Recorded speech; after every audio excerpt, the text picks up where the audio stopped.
It took God 6 days to create the earth, but it only takes me and Alex about an hour and a half to create perfect internet radio. It's the Mike Sasson Show.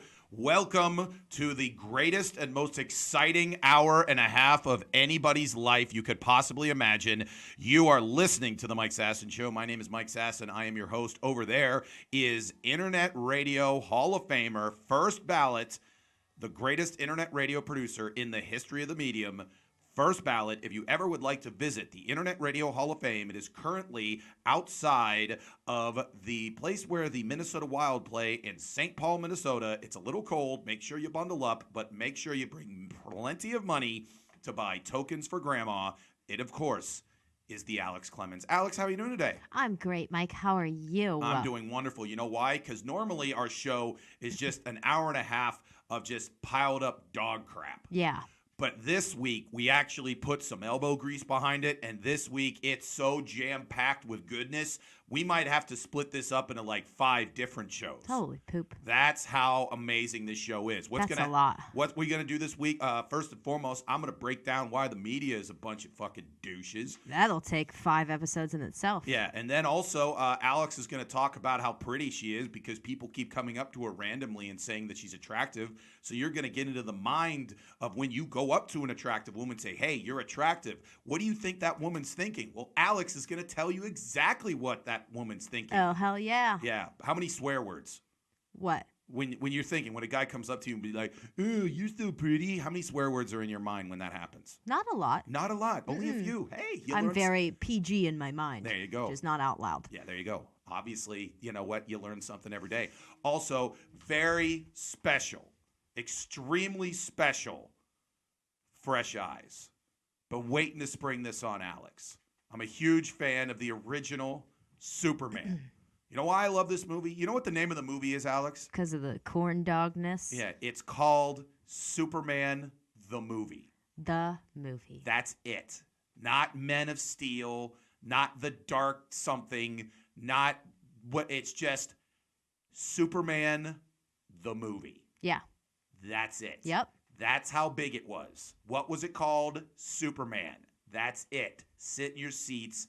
You're along for a ride. I had Alex watch some clips. She's going to crap all over him and make me feel sad, but that's why we have the segment. Also, later on, here are some of this is what's called a tease. I'm going to talk about this. We're going to figure out which Rihanna I am. Also, Evil Brides. Carson Daly has a show that's canceled. So he doesn't have a show. Yeah, but he had one for 17 years. Did you know that? I was just going to say the Daily Show. Yeah, no. Obviously, that's not it. But yeah, he had a show for 17 years and now it's over. But there's some facts about it that really blew my mind. Also, Matthew McConaughey has a really cool job. Millennials, it's a weird, we always crap on millennials, but this is kind of sad. There's actually some statistics when it comes to millennials and home ownership, and I actually want to talk to Alex about this. I'm super pumped about that. Will Smith explains why he didn't take The Matrix. Right. And I found Alex's favorite football player. Yes, you did. Yes, I did. Now, that was not facetious. She saw, I think, the name, and she was like, yeah, this is my dude. Mike actually did something. Correct. Yes. There you go. Again, you're listening to The River's Edge at www.riversedgepgh.com, where you get the best local music, the best local talk. And if you want to listen to the Mike Sasson Show, you could binge watch us. You could binge listen to us. You can go to our Facebook page. Make sure you like us on our Facebook page. That way you get notified when we have new segments and when Alex is, telling you about her favorite tuna casserole recipe. I mean, it's the bomb. You're not a big fan of tuna casserole? No. I don't really like many casseroles. All casserole is just baked pasta. Yeah, I don't want that. Especially tuna. You're not a big fan of tuna? I love tuna. Okay. I don't want it in a casserole. Get that away from me. It's just tuna pasta baked. Ugh. What part of it don't you like? I don't like the two together. I don't want tuna with my pasta. Okay, but you like pasta. I like pasta and I like tuna, just not together. Okay, that's kind of weird. Did your mom ever make casserole as a child? Yeah. And you just looked at her and just threw it at her and said, "Get this crap away from me, Mom." No, I would eat it. I just wasn't happy about it in my mind. I've also become a lot more picky with food as I've become older because I can do that. Yeah. because I can pay for my own food. You know, Mhm. I can be picky. I can eat whatever I want. I've gone through stages. Yeah. There are stages where I'm incredibly picky, and then there's stages where I'm just like, ooh, 2 for $7, $2 for $3 Whoppers, gonna get 20 of them, and then just kind of go from there. I also like to say that I'm picky for health reasons. Yeah. But a lot of times it's just a lie. Here's the thing that comes with me with food in terms of health reasons is I get on this kick. Like, I'll just read an article that says, like, sugar's the worst thing in the world. And I'm like, all right, no more sugar for the sass, man. And then it lasts, like, 2 days. And I'm like, this sucks. I'm eating sugar. This blows. Yeah, see, I won't eat a lot of carbs or dairy during the day. At night, I will because I can go to sleep afterwards, and that's fine. Yeah, you're not health-wise. You just feel you fall asleep with the carbs. Yeah, and they make me really nauseous, so That hurts. can't be a good thing for me if it makes me that nauseous every time. That's one thing that is, and like you talk about, as you get into an advanced age. I don't know if it's because I'm getting more physically fit. It can't be that. But, like, my mind sometimes is still in big man mode. Big man mode. To where I'm just like, I'm going to have 8 slices of pizza and then a whole hoagie. And by about slice number 2, I'm like, I'm full and this sucks. And like back in like, or if I eat that third pizza, I'm like, all right, I'm like in the 4th bite of the pizza slice. And I'm like, I'm already full. Like the feeling of being full was not a feeling I had when I was in my 20s. Like, it was not it was just I was out of food. Yeah. That was the emotion. Now, as I'm into the advanced age of 42, I do have like, all right, I'm done eating. Right. Which I think is a good thing, but then sometimes I'm in a situation where there's just so much good food. And it's so good Yeah. and tasty that you're like, I don't want to stop eating it. I don't care how Yeah. full I am. And then what happens is later on that night, I just have that feeling where I'm just like, please, can I just poop or vomit so I can go to sleep? Yeah. And that is when I went to California over the summer, and I went to this training for a stove company, and so they use the stove to make these amazing foods. Oh, like that's they had good training. I know they had incredible like 5-star chefs showing us incredible ways to like make amazing food. Yeah. So they would put in front of us like this like insane, like, you know, when like a chef is making food, like it just is like, oh, I'm giving you a steak. You're like, no, I'm giving you a steak marinated in honey and made from the tears of children that were laughing too hard. And the way they serve it looks delicious too. And so you're like, oh my God, this is amazing. And then they bring out this dessert that's on fire, but yet it's cold. And it like, you know, literally gives you an erection, even if you're a woman. You don't even care. Yeah. And then like you're sitting there and you're just like, and then that night I was legitimately in my hotel room wanting to die. Yeah. Like I was so full. And then the next morning we were back at it and they were giving me more food and I had to be such a little bitch. I'm just like, I'll have a little eggs. And everyone's like, what's good, Mike? You don't think this is good food? I'm like, no, this is amazing. I'm so in pain. But I fought through it because I'm a tough guy. So proud of you. Thank you. Speaking of tough guys, that's a terrible segue because nothing about this is tough. All of your segues are terrible, I Mike. know. I really need to work on that. Anyways, one of the things that I'm getting kind of pissed off with, why is it that every storm has to be the worst storm in the history of storms? Well, how else would they scare the poop out of old people? But that's so I'm reading and on, you know, you go on Twitter, I'm trying to find, you know, stories to do for this, you know, hootenanny. Nanny. There was this story that said experts say there might be biblical floods in Southern California coming up. And I'm just biblical. I'm like, what? Like, yeah, they say that maybe, possibly, somewhat, maybe there could possibly be a giant flood that could like displace 1 million people. And I'm like, is it coming? No, they're saying maybe. And I'm like, is someone building an ark or what? Yeah, tell me when it's here. Don't tell me maybe. Just tell me when it's here. Or like they were talking about the fact that like megastorm might be affecting 38 states and 200 million people. Snow from Seattle to Boston could turn us into all icicles and we die. And I go, oh God, what is going to happen? It might be like an inch or two of snow. Yeah. And I'm like, I'm in Pittsburgh in February. An inch or two of snow is, it's like saying it's going to be hot and humid in July. I get it. That's what's going to happen. I mean, even when it's an inch or two of snow, people just shit their pants. I had people come in today who were just like terrified of the snow today, and it did not do anything. It kind of snowed all day, but it didn't do anything. No. It's not like it was scary driving. No, it kind of looked like someone had just unpacked something from like Amazon and it was filled with foam. Yeah. And they dumped a little on your car. Yeah. That was it. Just a little bit of fake snow to make it look like winter. Yeah, like we were filming a movie and Yeah. they were just throwing styrofoam on the ground. Yeah. But, you know, people still shit their pants. I'm just getting sick of it. I'm just worried. I'm honestly worried for the old people. That's all they do. That's their livelihood, is watching the news and freaking out about storms. Like, imagine how stocked up they are on toilet paper right now. Yeah, they could take dumps for the rest of their lives. Literally, and never have to run out of toilet paper. Yeah. That has to be the most.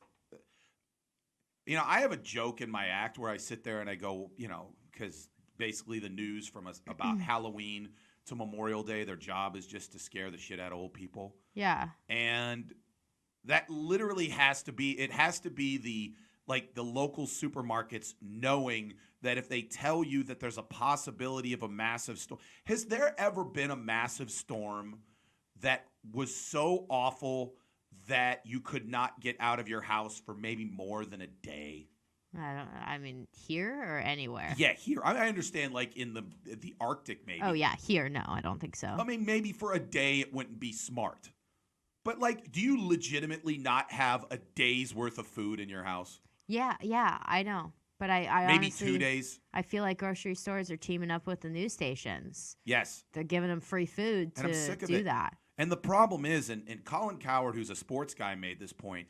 He goes, every time that Trump says fake news, it's because people are so sick of the news being this kind of exaggerated thing.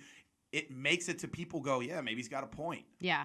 Because people sit there and they're like, yeah, they bullshit about the news. They bullshit about this. They lied about, you know.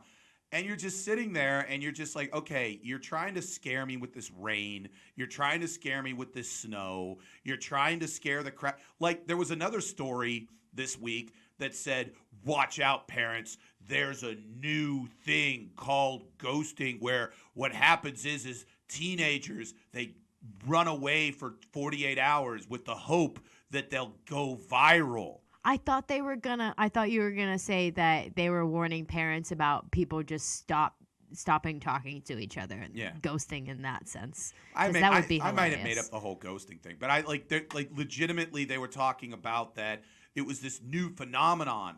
And then like you read the comments and you're like, you have 0 cases of this happening. Right. They just completely, possibly someone tweeted on their page like, hey, wouldn't it be funny if you just went to a buddy's house for 48 hours until your parents called, so then like they'd show pictures of you on the news, and like all of a sudden cops are like, watch this is gonna end your life if you ever do this. And I'm just like, dude, no one trusts you because of this stupid stuff. Yeah. Like a comedian I was watching, he goes, the problem with the news anymore is the news is supposed to afterwards make you smarter. Essentially all the news is most of the time is, okay, here's a series of bad stuff that happened to other people. Right. That's it. You didn't become smarter. You didn't become a better citizen. You didn't become more aware. You just realized that there's crappy things going on all around you. Yeah. Like I was actually just at the bar, and they always have news on when I'm there at this time of day. And that's all it was. It's just like, hey, there's people being killed and stuff. This woman was found in a bag. Yeah. There was an accident. There was this. There was a fire in a place that you have never been. And you're like, oh, okay. 3 millions of people have been missing. Yeah. Like, it's one of those things, like, and that's one of the things about like your cell phone. You pick it up in the morning, and all of a sudden, I had to take CNN off my phone. Yeah. Because every morning it would just be like a train derailment in Pakistan, 400 dead. Yeah. And you're just like, all right, that's a hell of a way to start the day. Yeah, exactly. So that's why we, this show, never even touch on any news that has nothing to do with just weird crap. We're trying to be the best. We're trying to make you smarter, a better citizen, And a better person. just make you laugh. Maybe. We haven't done that in 2 years. So No. someday. One day we'll get there. Someday we'll make maybe someone go, Huh. That's it. That's all we hope. Yeah. Maybe. Reach for the stars. Let us know if that's ever happened to you. Yeah. Just in general. Just Not in even general. by us. Not if you've even- ever laughed in your life, just let us know. Like if you were watching something else, like if you were watching our show and then thought of something else funny, Yeah. just let us know. Leave us a comment. Yeah, there you go. We kind of like those. Speaking of comments, you can comment away on Alex's bar thoughts and experiences. Which Hell, yeah. This week, she's going to talk about what it's like to be attractive. I have no clue.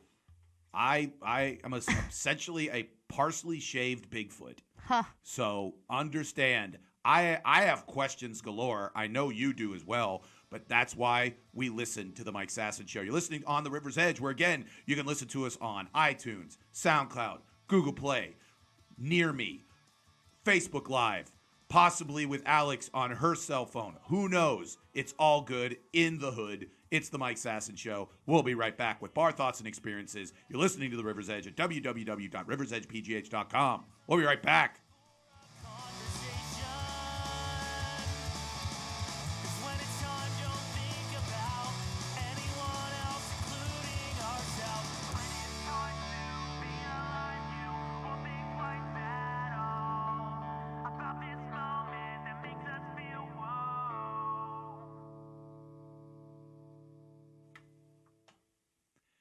We're back. It's the Mike Sasson Show on the River's Edge at www.riversedgepgh.com, where you get the best talk and the best local music. Hey, after us is Grown Dad Business with Aaron Kleiber and Jason Clark. Woo. Make sure you listen to them. They're friends of ours. Also, if you want to watch just something hilarious, then you want to watch Me Do Comedy this weekend. This Friday, Uniontown, Pennsylvania, at the Hilton Garden Inn. I'm going to be featuring there with David Kay. It's going to be incredible. And then some people have said, hey, Mike, I'm a fan of yours in Erie. I'd like to see you in Erie. Well, guess where I'm going to be this Saturday? I'm going to be in Erie. Oh, God. There you go. Speaking of Erie. Snow. Snow. Definitely snow up there.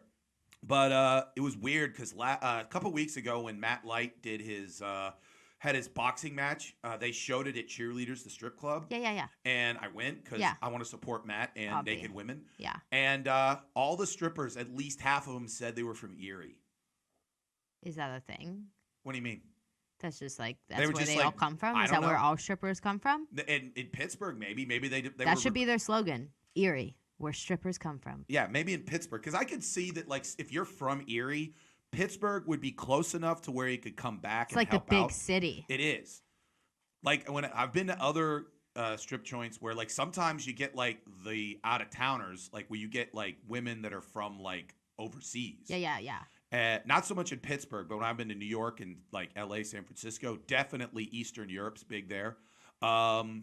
And then, but also, like, here locally, a lot of girls from, like, West Virginia and, like, in the city itself, like, they'll say, oh, I'm from the north side or whatever.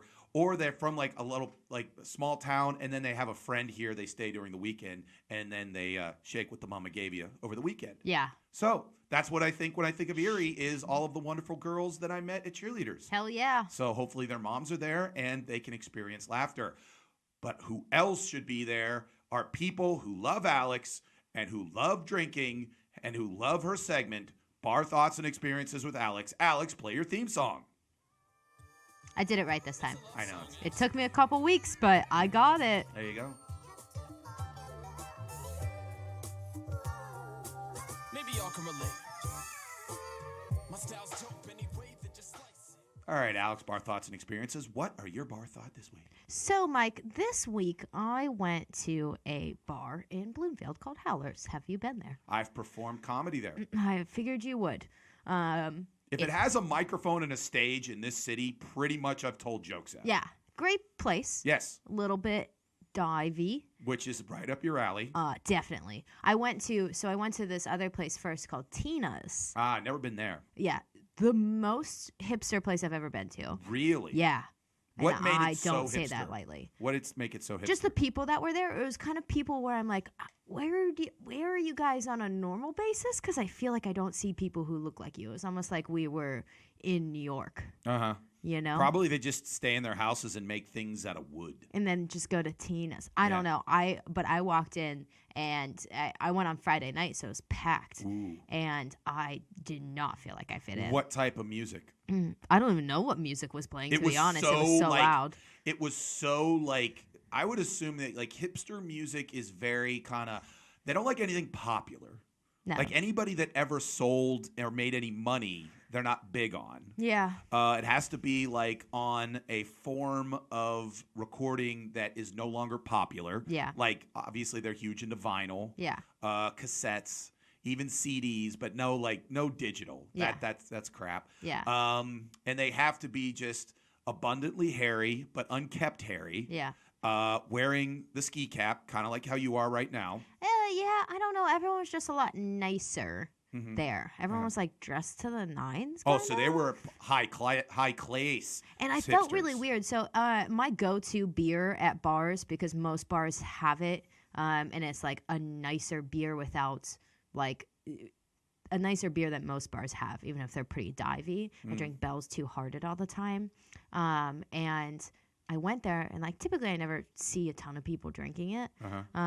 Every single person at the bar was drinking it, and I was like, oh. See, And I gotta I- learn. I gotta learn from you because Yeah. anytime I go to a place that's a little bit high class, I don't really have a go-to high class beer. Because if someone buys me a beer, I really don't care.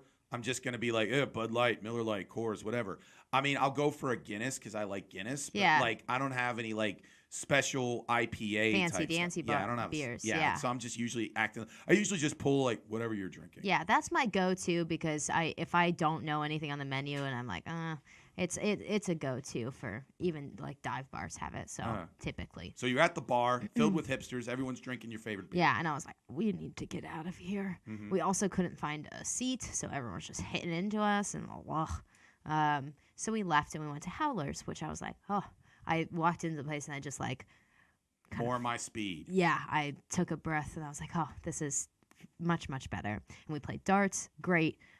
We stood, the darts and Howlers, though, are right by the bathrooms. Like, people have to walk by you to get to the bathrooms, which is super inconvenient. But great for me because every single person on their way back from the bathroom, a lot of ladies came up to me and they're like, oh my God. I was like, hi. And they're like, I love your hair. This one girl even smelled it, like got up into my hair and smelled it. She's like, your hair smells amazing. What do you put in it to make it smell amazing? I told her, I was like, I haven't washed it in 5 days, so it's just the if natural you like, smell. It's just the natural smell of Alex. no, it's just dry shampoo. Oh, okay. That's it. I was like, if you like the smell of dry shampoo, then my hair smells great. Yeah. But a lot of women, they came up and they're like, if no one's told you tonight, you are gorgeous. And everyone complimented my hair. And I was like, wow, drunk people, I feel, really like my hair. Actually, the bar I was just at, this guy wanted to buy me a shot because he liked my hair. And he was like, thanks for being bold. It's not seen much anymore. See, I think the thing about your hair is if you have green hair, people realize that that's a defining characteristic of your look. Yeah. And you want people to see it. And you want people to comment on it. It's like one of those things if I had shaved my head and had a giant tattoo of the city of Pittsburgh on it. Right.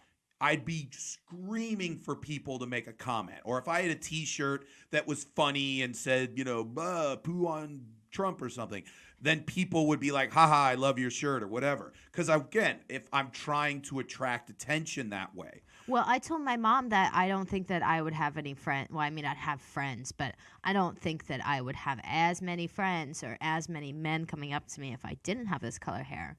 But I looked up some color psychology today, and I think I should keep my hair this color forever. I'm not going to, but it seems like a good idea.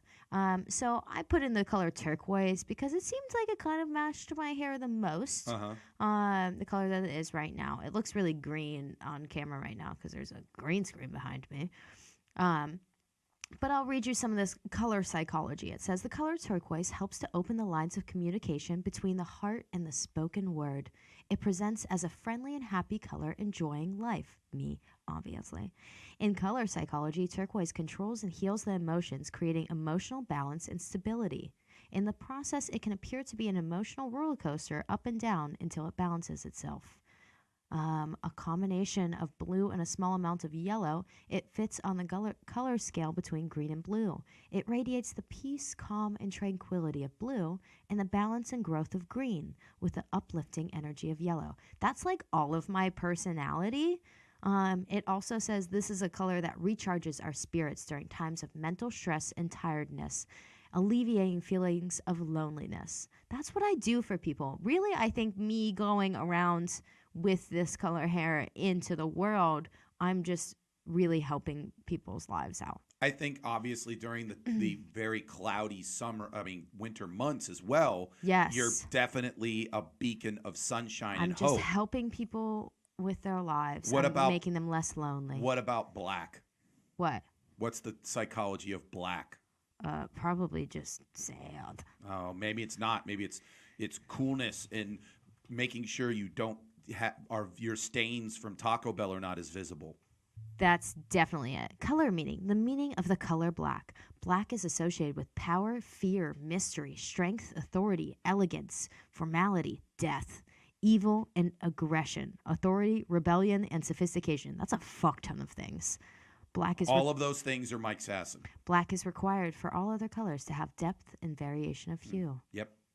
I am required for all colors to exist. Everything's black. Boom, win, victory. All black everything. All black everything. Sass man. Boom, win. Yeah, but Everything you just described is me. well, people always like mildly live their lives through my hair color as well. Like everyone's kind of like, oh, Alex, what are you going to do with your hair next? Like, I'm dying to see what you do. I live my life through you because I have none. And it's a lot of pressure, you know? You don't But want to get the wrong color. I'm happy to give that service to people. I don't Have think you I ever can. have you ever changed your hair color and have someone disappointed in that choice? Like, oh, that's not what I wanted at this day. Yeah. Really? Also, sometimes people get disappointed only because they like one color so much. Like last year, I had my like bluish color. Yeah, the mermaid hair. Yeah, for a really long time, and it was like basically not even blue anymore. It was just kind of like a silvery color by the end of it. And people were so upset whenever I went to go get my hair dyed. They were like, I can't imagine with any other color hair. And then when I got it dyed, they're like, oh my God, I love it. That exact reaction. See, because I think people don't understand the whole point of the hair color is because you, as a human, as a person, as a spirit, want to be able to move and jive. And it's not about green hair. It's the fact that you can have green hair.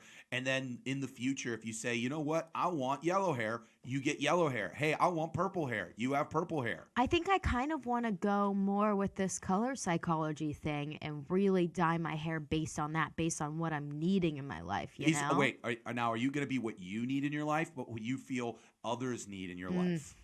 It's hard. I know. I feel like what others need in their lives will probably be what I need in my life because I am just looking to, make others happy. Yeah. So it'll go hand in hand. There you go. I'm just always here for the people. You are here for the people, which is why you are internet radio celebrity and climbing the ranks of Pittsburgh area celebrities. I think you're at least an E-level celebrity at this point, What? right? No, I was a D a long I time thought your ago. goal was to be a D. No, I'm there. You're there? I've gotten there. Boom. For sure. I have like 800 followers on Instagram now, so that's the And number. that's with very little. That's with little to no nudity. Yeah. I mean, if she was. The nudity has definitely helped. Yeah. You have no nudity. No complete nudity, just hints of nudity. You have You have like some inner side boob. Yeah. But like if you went like totally like Instagram model, like LA, kind of like doing like the butt shot. Yeah. Like at least 50% of Instagram models' shots are on a beach in their bare butt. Because apparently Instagram feels that nipples are the tool of the devil, but bare ass is just like, whatever. Bare ass is where it is. And then you have to have a scribble on the nipple, and it's just dumb. But if you had at least an ass shot every 2 weeks, I would say you'd be over 3,000 by the end of 2019. Yeah. But you're not that kind of person. You know, I mean, I am. I am. Just not maybe for Instagram where my family follows me and things. Would you have a separate Instagram just called Alex's Butt? I'm sure my family would find that too. But My sister doesn't let any of our family follow her, but her profile is always also private. Mine is not private because I'm trying to become a celebrity. You know? I understand. You got to let people out there. Yeah. But I mean, like, what if you like did it different? Like you spelled Alex with like two X's. 3 X's. 3 X's. But then obviously, it's for Alex's butt. Yeah. But now people think you're like some sort of adult entertainer. You'd have to do like just post some photos of my butt. I think but you'd that's have to have realistic. like fun butt photos. I think I need a butt tattoo before I start posting a bunch of butt photos. Would you go with like a small butt tattoo, or would you go all out like the Cher butt tattoo? Oh no! I mean, Cher's butt tattoo isn't huge. I know it's over 2 butts. Yeah, it's a continuous one. Yeah, either that or a small something. Mm-hmm. Everyone wants me to get a little poop emoji on my butt, but I'm not doing that. I would say that. You know what? That's played. I'll do a poop emoji anywhere else. I don't really want it on my butt. There you go. The butt is for something else. If you guys have suggestions of what I should put as my butt tattoo, yeah, we'll do a contest. We'll give whoever it will like make it to where you can donate to like Children's Hospital or something. That's a good one. I was gonna say I hope that you don't say we'll give them pictures of my butt. Then we just have eventually there's going to be an entire Instagram for your butt. Right, and if you don't comment, then it's not going to happen. Yep. That it's all on you, people. If you want to see and you want to choose Alex's butt tattoo and give to Children's Hospital, I don't know how we're going to do this because that sounds really hard to figure all that out. Also seems like a weird charity to give to for that reason. You don't like to help sick kids? No, yeah, but like because some people voted on a butt tattoo, it just seems weird. It seems kind of wrong. I think the kids would enjoy that. I think it should go to our strip club charity to find money counters for strippers so they don't have to sit there counting all night. Yeah, that seems more appropriate. Yeah, there for you that go. contest. Hey, you know what? That's why we have the Mike Sasson Show.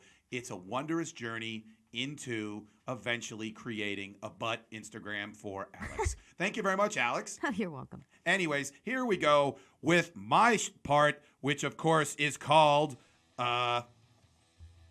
Just play the song. I have to come up with something new.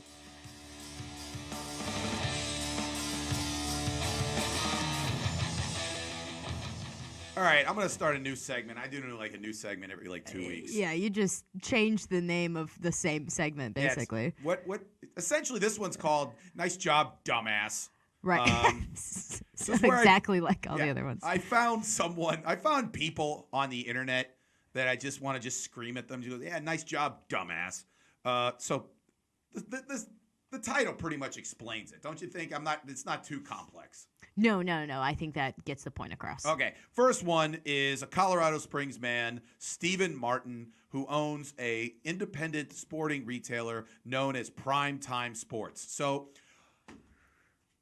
over the fall, there was a big controversy because Colin Kaepernick, who, by the way, just apparently maybe just won $60 million from the NFL. One? Yeah, he sued the NFL for collusion, saying, hey, I'm way better than like 80% of the quarterbacks, but you're not taking me. This is collusion amongst all the teams. And they're like, no, it's not. But they settled, so they kind of went, yeah, it is. Huh. Anyways, so he got a deal from Nike. And so when that happened, everyone was like, oh, no, Nike's going to go down the crapper. Didn't happen. But some guy in Colorado decided, I'm going to make a stand. I am going to take all of the Nike paraphernalia out of my store to make a statement. He just announced last week that he's going out of business because guess what? People like Nike paraphernalia. Because in his words, having a sports store without Nike is like having a milk store without milk or a gas station without gas. It's pretty much what people are looking for. Also considering that every NFL jersey is a Nike jersey, so he wasn't able to sell any of his Nike jerseys. It's not about politics. It's about your store, dummy. So, hey, guess what? It's from the Mike Sasson Show. Nice job, dumbass. Next one. They almost did something super cool. Almost. The Oscars, which Mike Sasson and the Mike Sasson Show are vehemently against award shows in general. Don't include me in that. Okay. Anyways, so they got the idea that, hey, our stupid show is too stupid long. Let's cut some of these stupid freaking segments out. So they were going to get rid of like cinematography and lighting and all these other things that nobody knows who the hell they are. So then everybody in Hollywood and all the dorks who make movies sometimes, they all said, oh, this is terrible. You're honoring movies and you're not honoring everybody that makes movies and all this kind of stuff.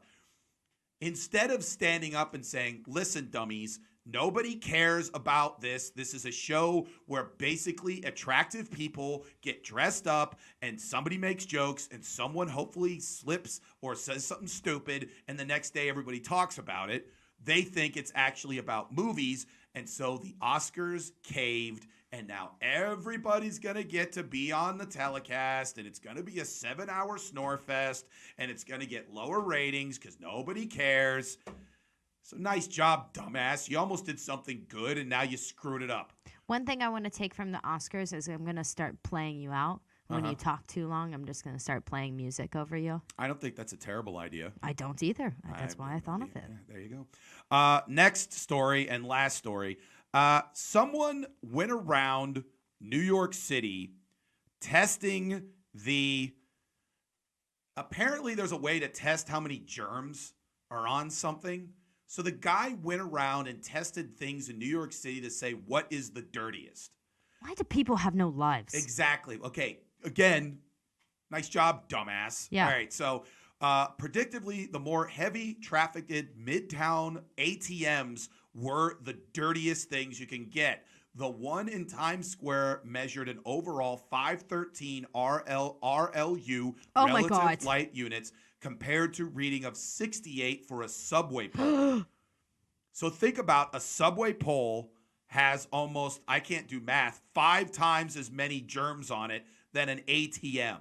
163 is for a Penn Station public toilet handle. That seems right. And 370 is for a bench in a park in New York City, with the highest numbers indicated the most bacteria. The pass limit for food service establishments is 10. Obviously, everything has germs on it, and if you're in New York, everything has more germs on it. I don't think anyone is surprised by that. Yeah, exactly. Why are you wasting time figuring this out? Why don't you go solve something else? Yeah, seriously. Oh, I figured out that ATMs in Times Square are filled with bacteria. No one thought anything other than that. No. No one thought that like subways and, public toilets in bus stations were anything but bacteria fraps. So, again, from the Mike Sasson Show, nice job, dumbass. Mm-hmm. Anyway, see, I told you you'd get into this. Sure. Okay. Anyways, that was my new segment. Nice job, dumbass. And but now we're gonna take a little break. I'm gonna take a cool, crisp glass of water, cleanse my palate, and get ready for one of the most important fresh eyes in my entire life. I had Alex watch clips from one of my favorite movies as a child, Superman the movie with Christopher Reeve. Alex is basically going to crap all over my childhood. Anyways, it's the Mike Sasson Show. You're on the River's Edge at www.riversedgepgh.com. We'll be right back.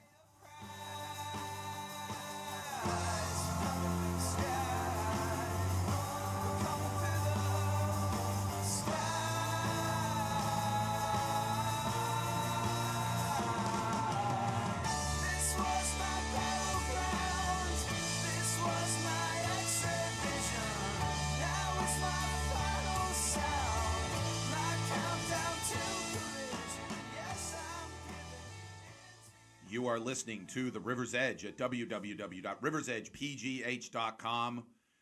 Thank you, everyone, again, for listening to the show, for following the show. Great numbers this past week. We're really excited about all the views and the listens and everything like that. I don't know if I'm still in that mode when anybody comes up to me and goes, hey, I saw the show and I blah, blah, blah, blah. I'm still a little like, wait, what? Oh, That show. Yeah. I forgot I was on it. That's typically how I react. You're like, I'm on a show? My favorite thing is people I haven't seen for a long time, I guess, don't know what I actually do, like, for my full-time job. So everyone thinks that I do radio for my full-time job. So people I haven't seen since college who knew I went to school for broadcasting, they're like, you're doing pretty well. And I'm There you like, go. I am. Especially because of the immense talent of the people on this stage. Yeah, they're like, damn, that show is good. Yeah, that's the only reactions I ever get. Yo, that showed a bomb. It's how everyone from Point Park Yeah, talks. that's literally how everyone from Point Park who works at Fashion Bug talks. Anyways, so this week, there's been certain things that I've been kind of holding back. And this one is near and dear to my heart. It's Superman, the movie from 1978. Actually was released almost 40 years ago. It was released in late December of 1978. Oh, Couple facts about it. It was, at the time of release, the most expensive movie ever made. the most expensive. Yes, it cost $55 million in 1978 money, or $300 million in 2019 poop. money. Yes. It was, and the cool thing about the movie is I was actually watching a documentary about the making of it. Again, I've seen like every one that's been made. But it was the producers of this movie. It's interesting how this movie ushered in almost modern superhero event movies. But on the other end, this movie is like it's weird how, like, you ever seen Entourage and how they were trying to make the movie Medellin, so they had to find people to make money with it and all that kind of stuff. That's literally how this happened. So this movie was almost completely privately financed. They had to find $55 million. And the Salkind family, Alexander Salkind was the guy. And essentially in the early 70s, they were all just sitting around. They made movies. And one of the guys says, hey, we should make Superman. And then someone sat there and said, oh, that's a good idea. Let's figure out how to do that. And guess what? It was incredibly hard. They did it, though. They did do it because they had to get it from DC Comics. And DC Comics were like, hey, you can't make this into something stupid. Yo, They're bro. like, Yeah. well, we're going to make it into a $55 million blockbuster. And also, they didn't know how they were going to actually make it until Star Wars came out. And, you know, the spaceships essentially made it look like they flew. So, like, hey, what if we did that with a dude? Yeah.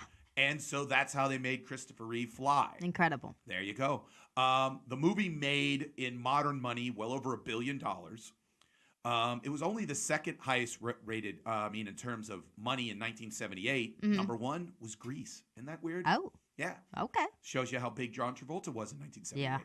Anyways, so starred Christopher Reeve, Mm-hmm. who, another cool little Hollywood fact about him, he was best friends with Robin Williams at Juilliard. Oh, And cute. yeah, they were cool dudes.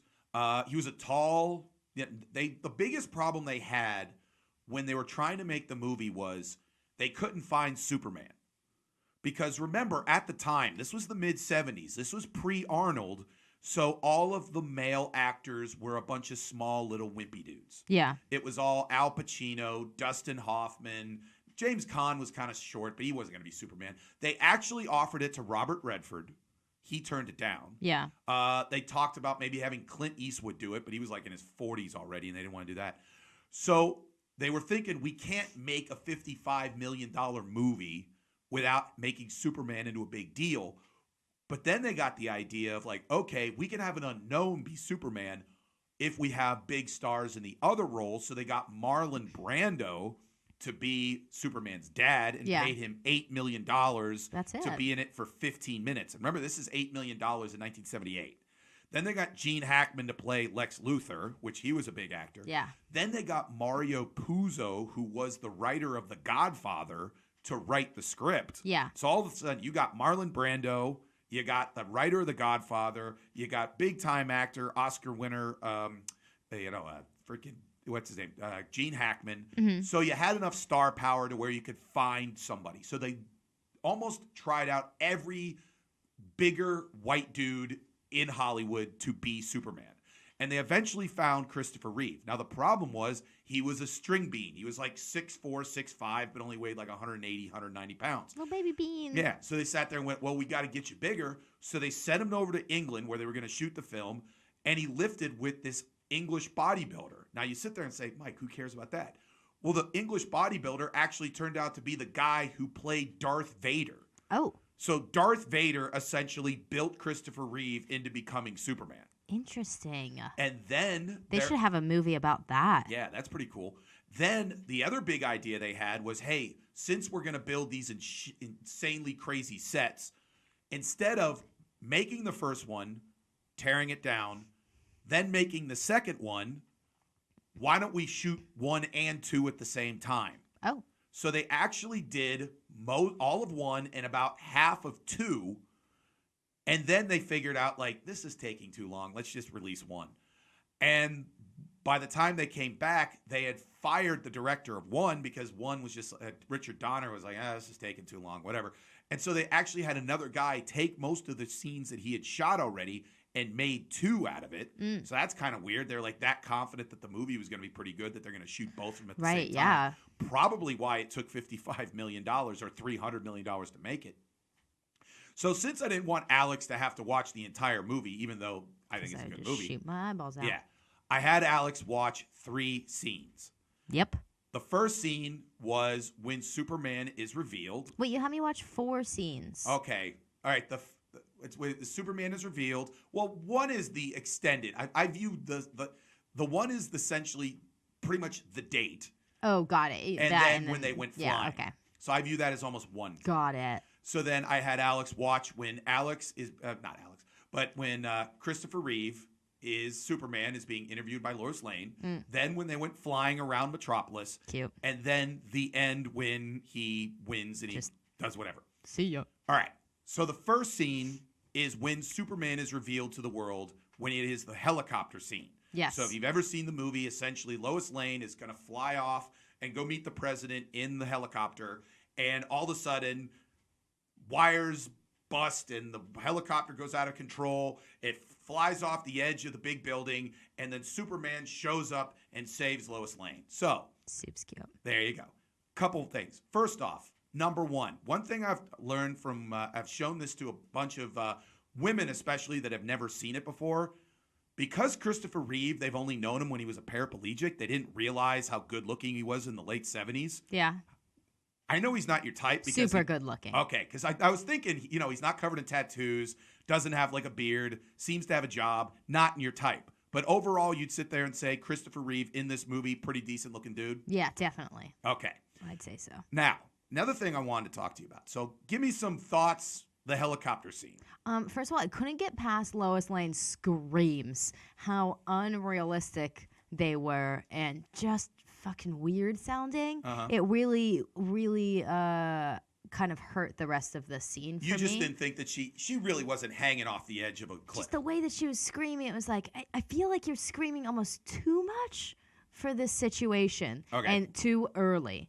Like before she even knew what was happening at all, she's screaming her lungs out. Okay. And then just how cheesily written all of the lines are and just how terribly kind of they are said. Like there's one line where it's just one of the people on the ground and they just go, I can't believe it. I can't believe it. He got her. And that was the line. Yeah. In that exact same voice, like in that excitement. Yeah. It was a news reporter. Yeah. The news reporter was sitting there with the microphone saying, he got her. Yeah. Now the thing is, that is one thing I've always thought that was weird about that scene. If you were in New York City and you saw a helicopter on the edge of a building with a woman hanging off of it. Yeah. And then a human being fly while the woman is dropping, catch her. Yeah. Then the helicopter is flying towards you because guess what? You're on the ground and here comes a giant metal thing and he grabs it with one hand. Would your reaction be to cheer?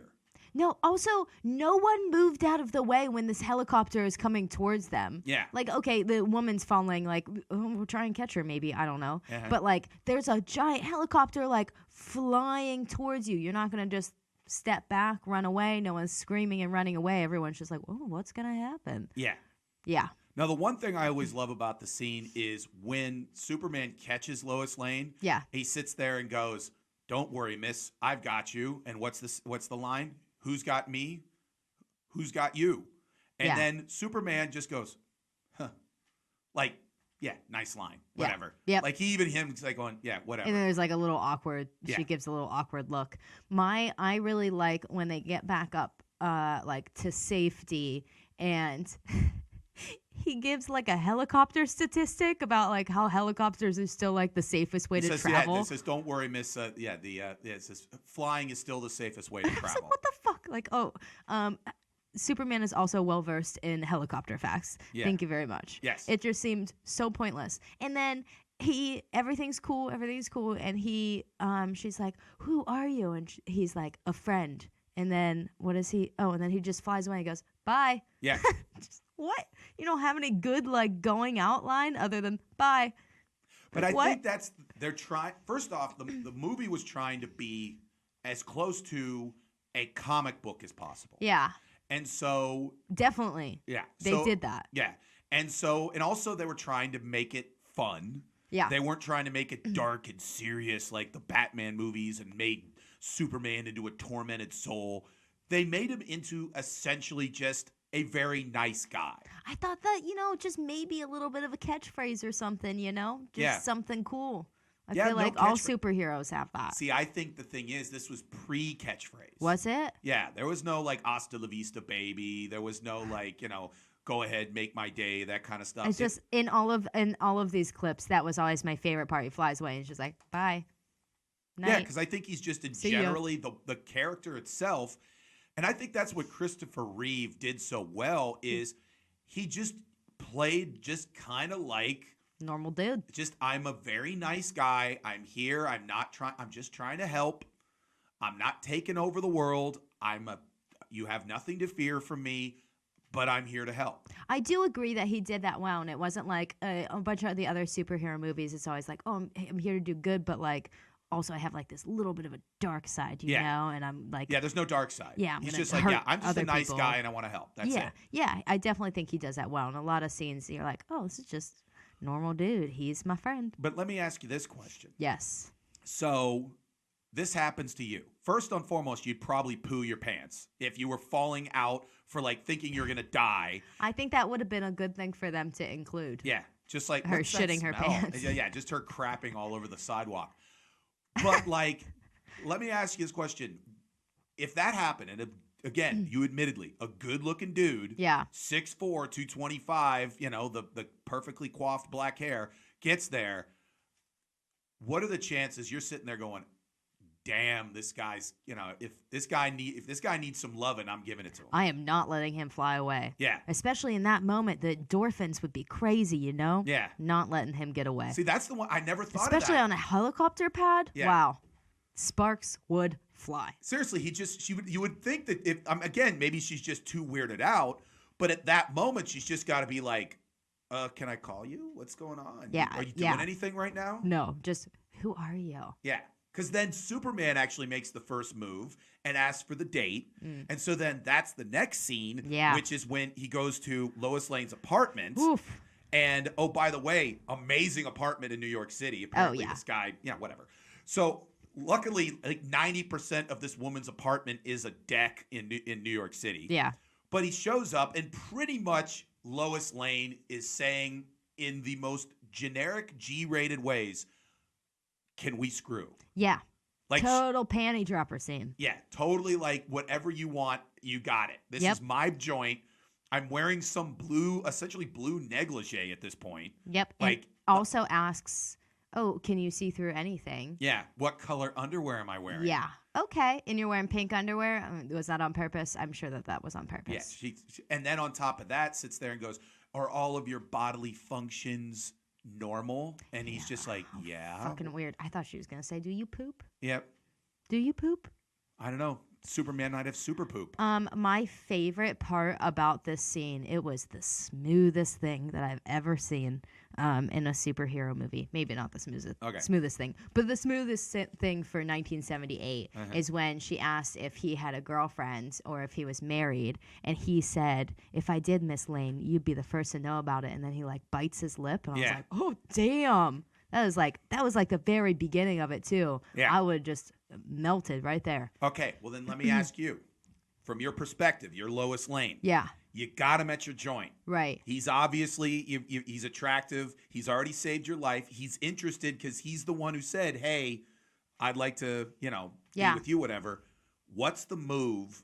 Because it just seems like Superman keeps making the moves. It does seem like that a lot. Also, wait, can I pause on that for a second? Uh-huh. He looks at her lungs. That's weird. He can Yeah. look at organs. Yeah. That's weird. Yeah.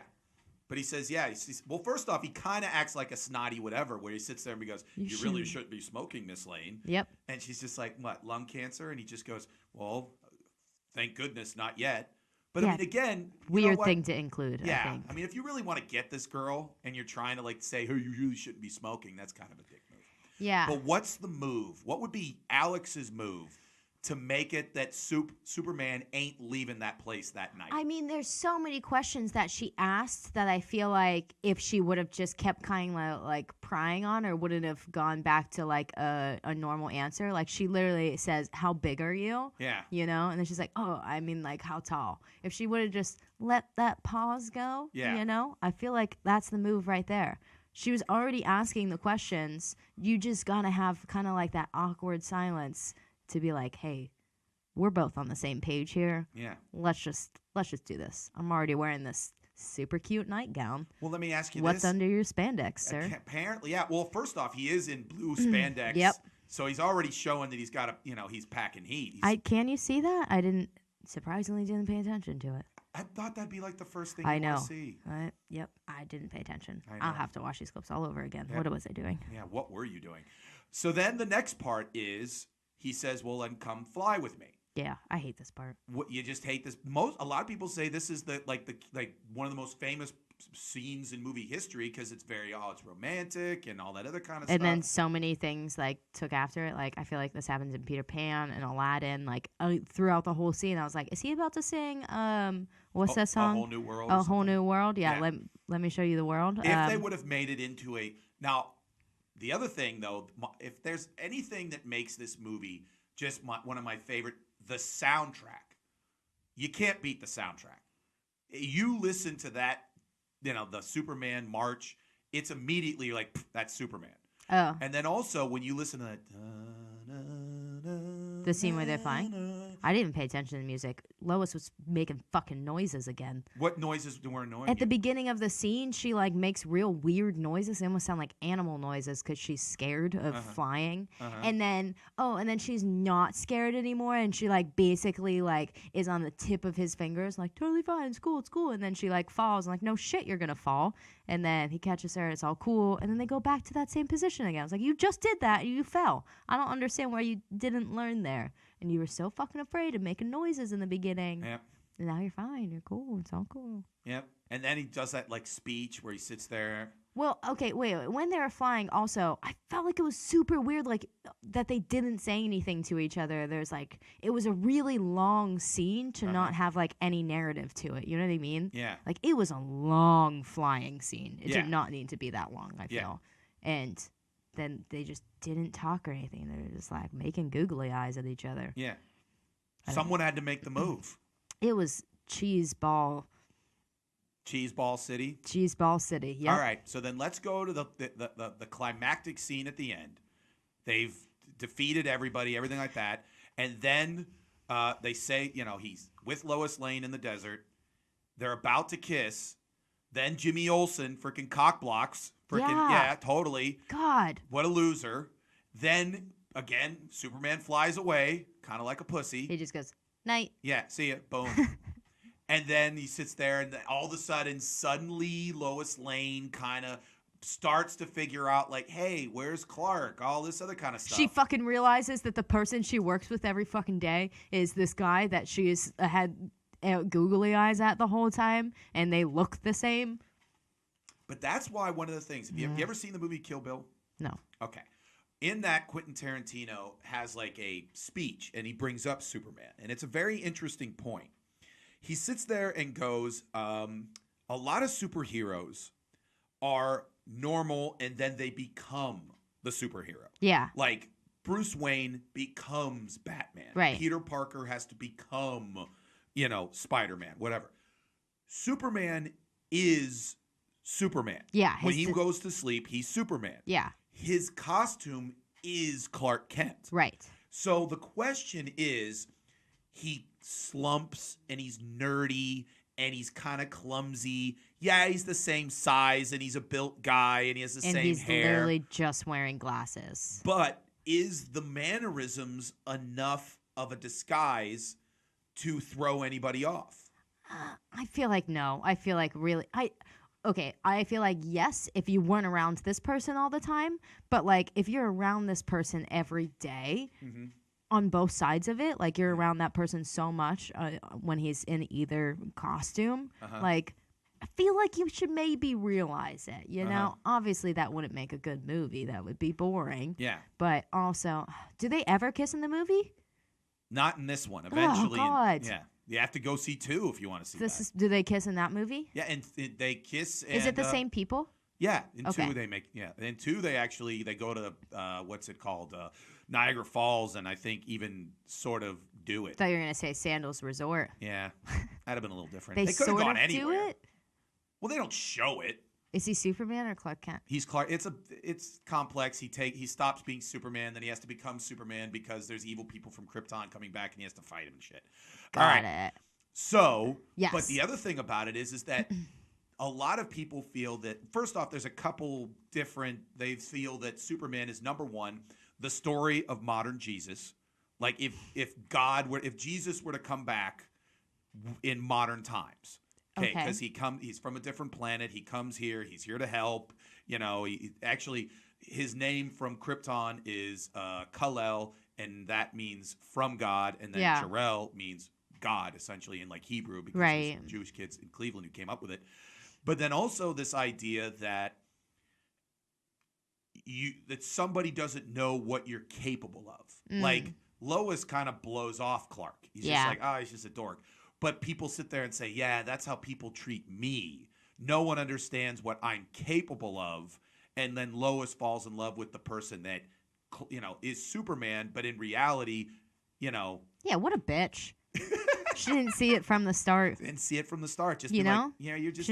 I wouldn't like that person because they didn't like the first side of me. Yeah, you didn't like everyone likes the big, broad-shouldered guy that can fly, but do you like the dude that just gets you orange juice and stuff? Also, in my opinion, he's a little more attractive than Lois Lane in this movie. So do you think, I was just thinking about that. Okay, Superman, you're in Metropolis. It's 1978. Studio 54. You're on the cover of every magazine. You could walk in and get into Studio 54 and get the most insane model-looking women on the planet Earth. But yet you go for the woman who didn't like you in your normal self. Isn't that just the Bro, way? Come on. Isn't that just the way, I think he's just trying to, you want what you can't have and what doesn't like you. Yeah. That's what you want. That's weird. So then the end of the movie, again, they were about to kiss. He flies away. Oh, then he grabs Lex Luthor and the buddy. Yep. Takes him to prison. Yeah. Sits there and goes, "Well, you take me here for a trial." Then Lex Luthor admits he's Lex Luthor and all that. And they set it up for 2 because he's not dead and all that kind of stuff. Right. And then kind of a cheesy line. The warden sits there and goes, "This country is safe again thanks to you, Superman." He goes, "No, we're on the same team," which is kind of cringeworthy. Cute. Everything like that. But then one of the coolest and one of the smartest endings in movie history. Remember, this is one of the first billion-dollar blockbusters. Yeah. The final scene is, again, kind of a God thing. It's the planet Earth. Superman flies up. You see him over the planet, kind of like, you're a picture of God.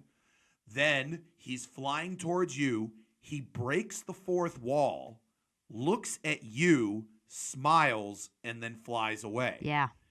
So again, you think about, this is one of the first modern blockbusters.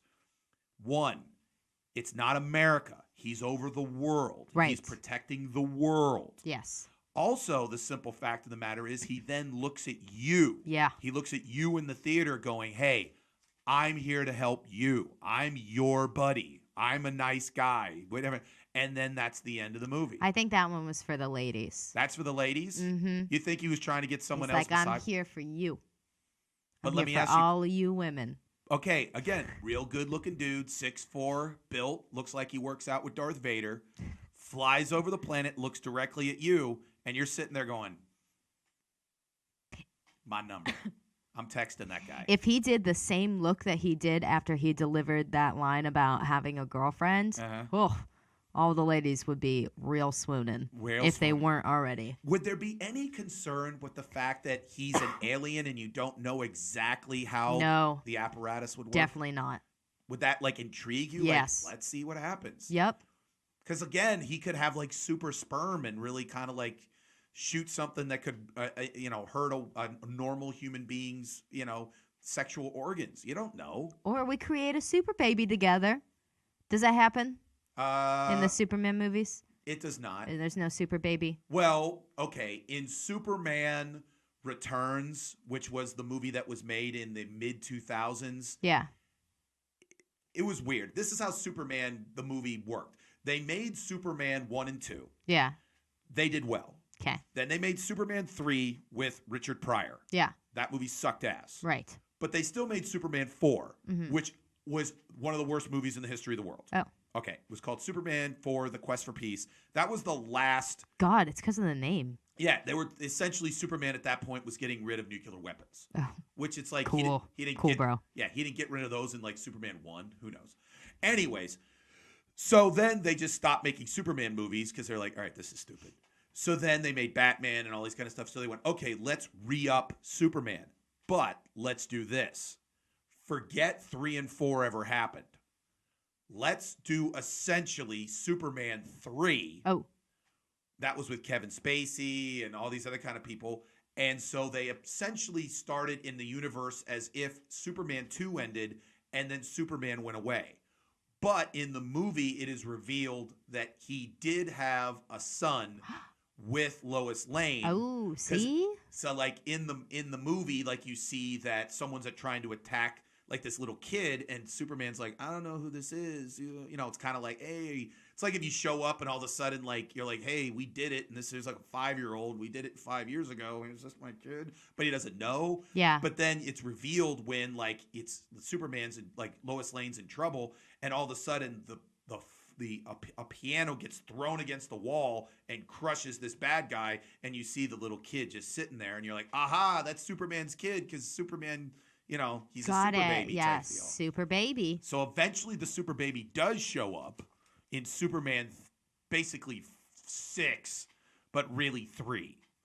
So okay. Yeah, got it. Okay. Yeah. I just baby. They made a baby, They so made a he super baby. definitely it works. There you go. That's all we really needed to know from Superman. There you Can go. he have Super children? babies. Yeah, super babies. Now, okay, overall, what did you think of these clips? Super cheesy. Uh-huh. But it really made me really like Superman.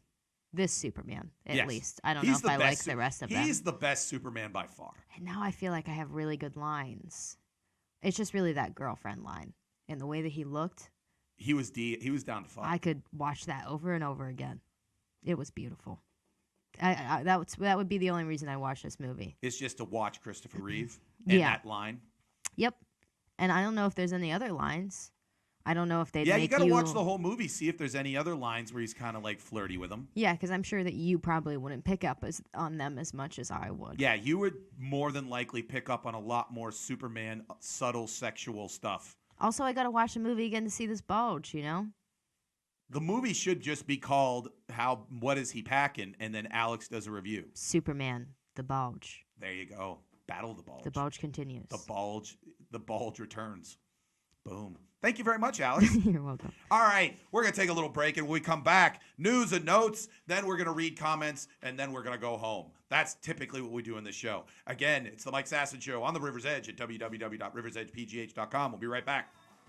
Thanks for giving me the choice. Thanks for giving me my mind. Thanks for giving me the choice.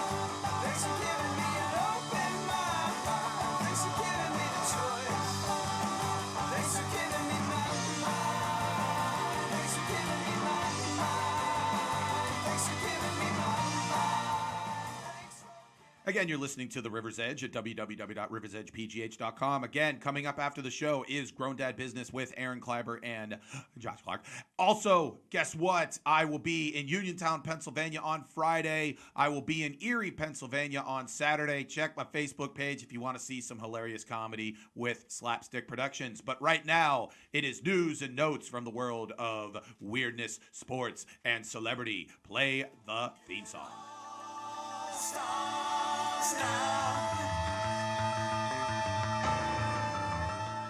So apparently there's this new thing on the internet where people are, obviously into like horoscopes, and people want to know exactly what does your birthday mean? Like Alex was talking earlier about what color means, what does turquoise mean, all this other kind of stuff. Well, someone had the idea of you put Rihanna's name and then your birth date, and then you figure out through what she's wearing what type of Rihanna you are. That fucking makes a lot of sense. Yeah, so apparently, again, because I'm a huge fan of the internet and weird stuff, I did it for Alex and I. First off, let's do me. We're going to play Which Rihanna Are You? Which Rihanna is Mike? So the first one, she's in Looks so much like you. I know, it's a business suit. She's wearing Gucci. All black, everything, except her gloves are blue. Yeah, but she's definitely in business mode, serious. She's probably going to have a meeting. Mm-hmm. I think that this, again, black, because that's my favorite color. Boring Rihanna is Mike Rihanna. Yeah, so I would sit there and say that what type of Mike is business Rihanna. Oh, okay. Mike is making deals Rihanna. Yeah. Also, again, definitely did the makeup, did the hair, so ready to rock, all that other kind of good stuff. So I believe that is a quality October 20th. That is Mike Rihanna. Now we went to Alex. Yep. Alex Rihanna. Now describe Alex Rihanna. Oh my gosh, she's wearing a beanie and she has a hoodie and some shorts on. She's drinking a coconut water. I love coconut water. And looking at her phone. She looks super laid back in this photo, kind of like, I'm ready for whatever, I don't give a shit. Mm-hmm. Super Gemini. But do you believe that that is a very good Alex depiction? Like that? I mean, I would wear that outfit at some point in my life, not to like go out on the town, but I do think that's a very accurate Alex description. So overall, doing the Rihanna challenge and figuring out which Rihanna you're thinking 2 for 2 right now. Yeah, I'd say so. I mean, you could do horoscopes, birth dates. You could say anything, and you could find a reason for it. I know, that's what's amazing. Like, everyone always talks. I've had people come up to me, and I'll just be like, "What sign are you?" And I'm like, "Oh, I'm a Libra." I'm like, "I figured." And I'm like, I have no idea what that means. Dude, the one time when I first started, I don't know why I started that sentence like that, but the first time that I started working at Men's Warehouse, the assistant manager there, he comes up to me the one day, it was like my second day or something, and he goes, "Are you a Gemini?" I was like, "Yeah, why?" And he was like, "I could just tell by your personality." I was like, "What do you mean by that?" And he like started listing off things about me that he felt were Gemini-like. And I was like, that's weird. I feel like you didn't actually know that. It turns out that he like looked up my birth date on like my application or something, and that's why he and that's knew how it. he was That's hitting super. It's creepy, dude. You thought Superman's way of doing it, like, well, you'd be the first to know if I had a girlfriend, was way better. Yes. Okay. Then, are you a Gemini? Yeah, that's lame. I knew it. Speaking of lame, we have stories. Like last week, we had a story of a douchey groom. Yeah. This week, we have the story of a douchey bride. So apparently, this woman is giving out like invitations to her wedding, which you figure is like a happy time. It's a time that you want to celebrate your nuptials. Well, not this woman. Apparently, she's a vegan. Mm-hmm. She's a hardcore vegan. Hardcore. So she wrote on the invitations, it goes, "When family tries to guilt you into letting them come to your fully vegan wedding, even though they are omnivores, just for some context, some family members were told that they were not invited to my wedding because we do not host murderers, which is supposed to be one of the happiest days of our life." So as a vegan, this bride refused even family members to come to her wedding because they would not fully commit to the vegan lifestyle. What if they're just like, "Yeah, we did it. We're totally vegan now. We're hardcore vegan." And then like immediately afterwards, like, haha, we're going to Burger King. Yeah, I mean, I feel like if I were the family, I would just show up with a fuck ton of meat or something. Totally cool. Have a vegan wedding. That's fine. Yeah. But like, Not inviting people because they don't agree with that. That's Yeah. douchey. That's yeah, terrible. I can see like even your food. Maybe you don't have any Yeah, I mean, meat. if It, I'm like at you it- could have only vegan options. That's fine. It's Yeah. your wedding. Yeah. Totally cool. Yeah. Just don't be a douche about it. I would agree. Now, Yeah. one thing I would say is sometimes I don't know necessarily the rules because, like, there's different levels. I get super confused about vegan people too. Yeah, there's vegetarian, which just means you don't eat meat. Yeah. Then there's like vegan, which means you don't have any animal products. There's also like pescatarians, people who only eat fish, don't eat any other meat. Yeah. It's very confusing. And to then me. the other thing that people have brought up is even if, let's say, for instance, you think like, oh, I don't eat meat because I don't murder. And then someone brought up like, oh, yeah, well, if you eat plants, then they have to probably be from farms, which, by the way, combines, like all these freaking little creatures get chopped up in the combines and stuff like that while they're cutting down all the like corn and all that kind of stuff. Yeah, you can't win. You just gotta eat. Yeah. Just gotta eat. If you Yeah. want to be vegan, that's fine. One thing I thought of the other day about one of my jokes is like I was talking about how easy it would be to go to hell. And one of the things is like one of the 10 commandments is thou shalt not murder. Mm. But like it doesn't say people. It just says thou shalt not murder. Right. What if you go to heaven, you're like, hey, I never killed anybody. He's like, what are you talking about? You killed like 10,000 ants. Yeah. You killed a bunch of like, you took your dog to get euthanized. You're like, well, I didn't know it was everything. It's like, well, I just said don't murder. I didn't give people, you narcissistic loser. Well, it doesn't seem like anyone would be in heaven. Be a pretty empty space. Pretty Maybe much that's the whole thing. Maybe that's why they did it. Yeah, I don't know. But Like, again, I don't fucking want anyone up here with me. yeah, everyone else is loser. I'm gonna just send watch, everyone to hell. I'm just watching Superman. Being Yeah. cool. I'm not really watching over you guys. Yeah, seriously, I don't really care. What if you go up there and be like, hey, I lived a great life, and be like, I missed it. What were you Yeah. doing? Like, what if God wasn't paying attention to you? I'd almost feel crappier. Yeah. Like, you just sat there and be like, I thought you watched everything. Be like, yeah. But you're pretty fucking boring, Tom. Yeah, you didn't do anything. I mean, basically, every time I just watched you, you just were jerking off. Yeah. And I'm like, what am I just supposed to watch you? Like, imagine how weird that'd be with God. Just like, all you're doing is you just have to watch him all day. You're just like, Yeah. Tony's jerking off again. Like, oh, now he's eating pizza. This is the most boring reality show in the world. But what if God's just jerking off all the time? I imagine him having like a security guard where they have all the like computer screens around him, and Yeah. that's what he has, and he just kind of like flips through things, and really he's just watching porn all day. But what if he just sits there and doesn't notice when, like, aha, I cheated on my taxes, and he just misses something, but then he catches you kind of like, forgetting like to put money in the bell thing during Christmas, and I was like, oh hell, Yeah. that'd be weird. Like he shows up, you're like, hi, I'm Mike, and you're like, Mike Sasson, Pittsburgh. Don't know it. Never heard of you. Nah, you can come in. I mean, I don't really care. Yeah. And you're like, am I worth it? And you're like, Nope. I don't know. You seem like a righteous dude. What's the middle part called? Purgatory. Right. Which, again, why would Purgatory name themselves after the middle part? When it's not Burger Heaven, it's just like Burger, like, Because you want to stay there for. You want to leave. Eventually, you want to leave. Do you want to leave purgatory? Yeah, you want to go to heaven. I don't get it though. Like, why is purgatory that bad? It's just boring. It's like life part 2. I think I'd be okay I mean, you'd be. You have. staying there. What if they said no green hair in purgatory? Why would they say that? I don't know. There's all sorts There's of no rules. rules in purgatory. I don't know. I didn't figure it out. Anyways, moving on. Carson Daly. Yep. Yeah. That guy. This was a weird thing that I didn't know. His show was still on. He has a show that has been on, and this blew my mind, for 17 years. What show? Last Call. I don't even know what that is. Exactly. He had a television show on network television for 17 years, and I don't know a human being that has ever watched it. What is it even? What's it about? I guess he interviews people and stuff like that. Because there was a guy who Weird. one of my sister's friends out in LA, who was on it like 2 weeks ago. But this is another thing that blew my mind. So I was sitting there going, of course you cancel it. No one watches this stupid show. 754,000 people watch it nightly, which is actually more people than watch The Daily Show. What? Exactly. Doesn't that freak you? Like, no one ever talks about this show. No one knows it exists, but yet 754,000 people watch it, which is equal or better than The Daily Show, which everyone knows is on. Maybe it's only agoraphobes.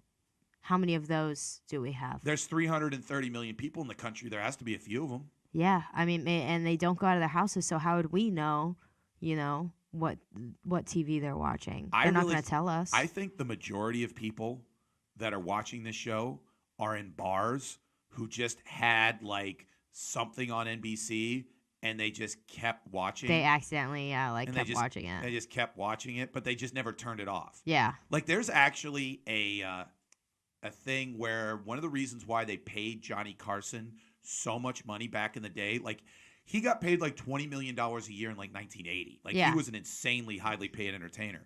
And the reason why was because not only was his show like widely viewed, because at the time people would just turn off the TV. The next morning when they turned on the TV, it meant they're watching the Today Show. Yeah. Which meant his show actually made it that 2 shows were the number 1 shows. Yeah. And I think personally what probably happened for years was Jay Leno was number 1 in the ratings. And then Jimmy Fallon was next or whatever like that. And so he always had good lead-ins. Conan O'Brien was on and stuff like that. And so people were just like, again, even if you were in the central time zone, it's 12:30. But think about that show ended at 2:30 Eastern time. No. 17 years he had this show. People were insanely drunk watching the show. 17 years for that. I want you to find one person that ever sat down and watched this show. Okay. I'm out of people. If you guys want to make my life easier, comment and let us know that you've watched the show. Yeah, that'd be interesting. Or that you hate him. Or he's getting fat. I don't know. I don't hate him. He's just like wallpaper. I don't really. He's pretty boring. Yeah, he's on what's it called, The Voice. 17 years. What if we had a show for 17 years that no one knew was on, but we got paid like good money to be on it? But still, like 750,000 people watched it. So like, who the fuck cares if no one actually knows? 17 years. Still getting paid. 17 years. Getting there that you go. money. Speaking of getting paid, there's a 19-year-old soccer star over in Italy named Nicarlo Zalio. I mispronounced it. Don't worry about it. Obviously. Anyways, he's 19 years old. So apparently, again, when you're 19 years old, there's a good chance that you have a younger mom. So that's the mom right there. Super hot. She's 41 years old. But here's the problem. What? Since he started to be in Italian soccer, all of a sudden people started following her on Instagram. She now wants to be like, hey, I'll be an Instagram star. So she's taking all like the duck face photos and all that other kind of good stuff. And now he's getting mad. So he wrote a message on her Instagram saying, Mom, stop making the duck face. You're 40 years old. Oh. Here's my thing. All right, little jealous. Yeah, douchebag. Your mom's still hot. Wants people to see her. She's freaking hot. What do you care? Your mom's decent looking. Let her fucking be your mom. Whatever. I thought you were going to maybe say that she was trying to get it on with some of the soccer players on Maybe his she team. is. Who cares? Sounds great. Wonderful. What is this guy's problem? What a loser. Seriously, your mom wants to freaking get some strange. Let her happen. Yeah, he's just jealous. You really think so? Yeah. What do you think of the dude? Do you think he's decent looking? Yeah, he is. Christopher Reeve versus that guy. This guy's making a really weird face in this photo, so it's kind of hard to tell. Yeah. But you'd have to go Christopher Reeve then. Probably just because also he's like older and yeah. But let me ask you this. 6'4" and yeah. Well, let me ask you this makes question. cute faces. What's up? And makes cute faces. Yeah, honestly, one of the little side note. Oh. One of the first times, maybe the first time I ever saw naked boob in a movie was in a movie that Christopher Reeve did that wasn't Superman. He did a movie like with like I guess it was like he was supposed to be in like World War II, and he was supposed to be with like some woman from Italy. And I remember I was a little kid, and my mom and dad were watching it, and I hid underneath the couch. That's how young. Damn, Mike. That's how small and young I was. And I sat there and I watched the movie because it was Christopher Reeve. It was Superman. I'm like, Superman's in a movie. I wonder if this is Superman. And all of a sudden, she takes off her top and I see boob. And I'm like, damn, that looks good.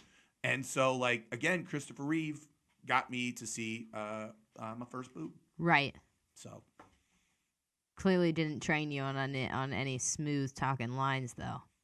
It wasn't a smooth talking line as much as he was just kind of like had the look. No, like, it was smooth. We sit there. Okay, so It was smooth. all right. So if a dude came up to you, even if he wasn't 6'4", 220, and could fly, and sat there and The you flying asked him, doesn't get me at all. really, flying's Nothing. not big. No.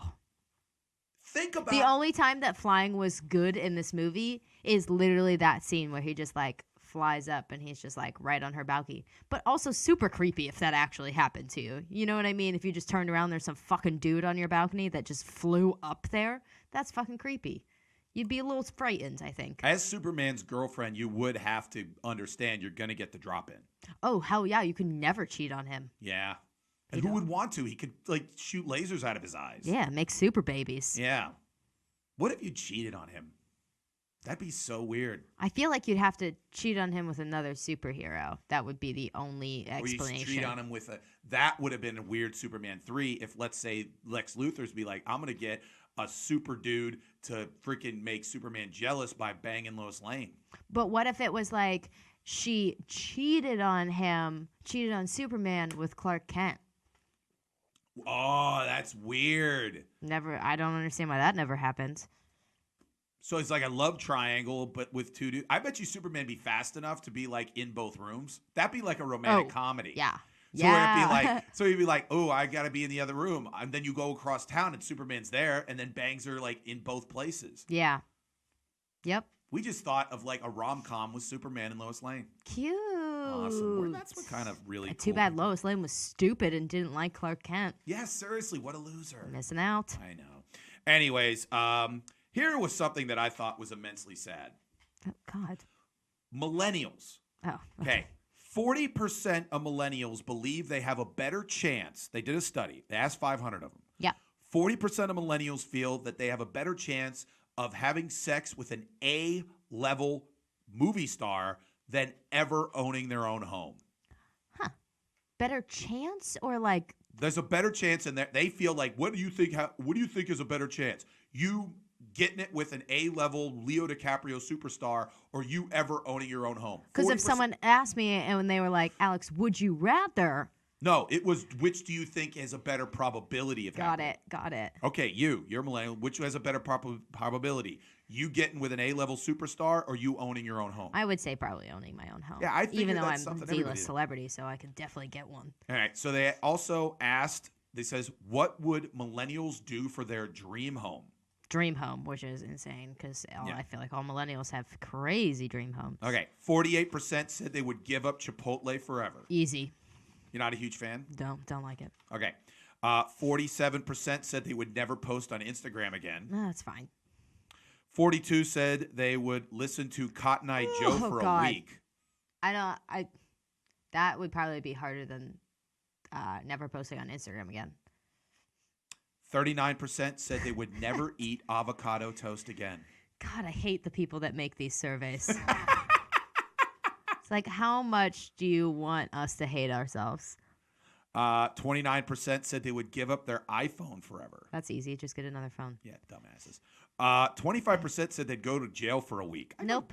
I'd go to jail for a week to get my dream house. I don't know. A I'm okay week? with not having A a dream week. house. A week. Depends, I guess, which jail you're going You're going to like a female, like freaking 50, you're going to get some hot lesbo action. You get out, you have a break out house. Right. That's easy. Sure. That's easy. All right. So 23% said they would have gone to Firefest. Firefest. Whatever. Yeah, I haven't watched the documentaries on those yet. Apparently I it just know what sucked, people but here's the said problem. It was terrible. That is millennial Woodstock, and the only point, the reason why Woodstock was cool, everyone who talks about Woodstock says that actually going to Woodstock sucked. It was rainy, it was muddy, no one could hear shit. There was not enough food, there was not enough freaking water, it was really dirty. But Right. the whole point was, for the rest of your life, you could be an annoying asshole and said you went to freaking Woodstock. And you saw amazing people. Yeah, maybe you didn't even see them. Yeah. Like most of the people that went to Woodstock 99, I went up to them and like, hey, did you see Metallica? No. Did you see Dave Matthews? No. I'm like, did you see anybody? Like, no, I was stoned out of my mind in a tent. Yeah. All right, most of them at Woodstock were probably the same thing. Oh, do you remember when like Jimi Hendrix at 7 a.m. played the Star Spangled Banner? They'd lie and say, "Oh, absolutely." But if you ever get to them, they're like, "Nah, I was stoned out of my mind, naked in the woods, being an asshole." Yeah. Same thing with this fire festival or Fry. I don't know what the fuck it is.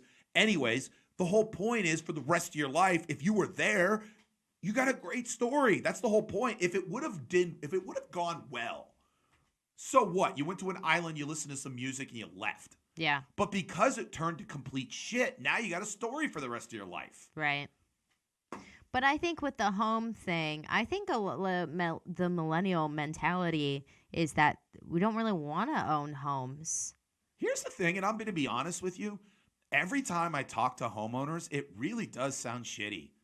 I personally don't want to, only because if I ever buy a house, like I want to, unless I can buy a house like in cash, then I don't want to buy a house. I want a house that I have so much money, like I'm a super amazing A-level, like godlike celebrity, to where if anything breaks, I don't care because I just get it fixed and I don't even know about it. Like I have personal assistants, like, oh, the dishwasher's leaking, and they just immediately get a new dishwasher, fix everything. I don't even know about it. That's the thing. Like I have friends that own houses, and I feel like all they do is stress about things that are breaking in their house. I'm like, I don't want to deal with that.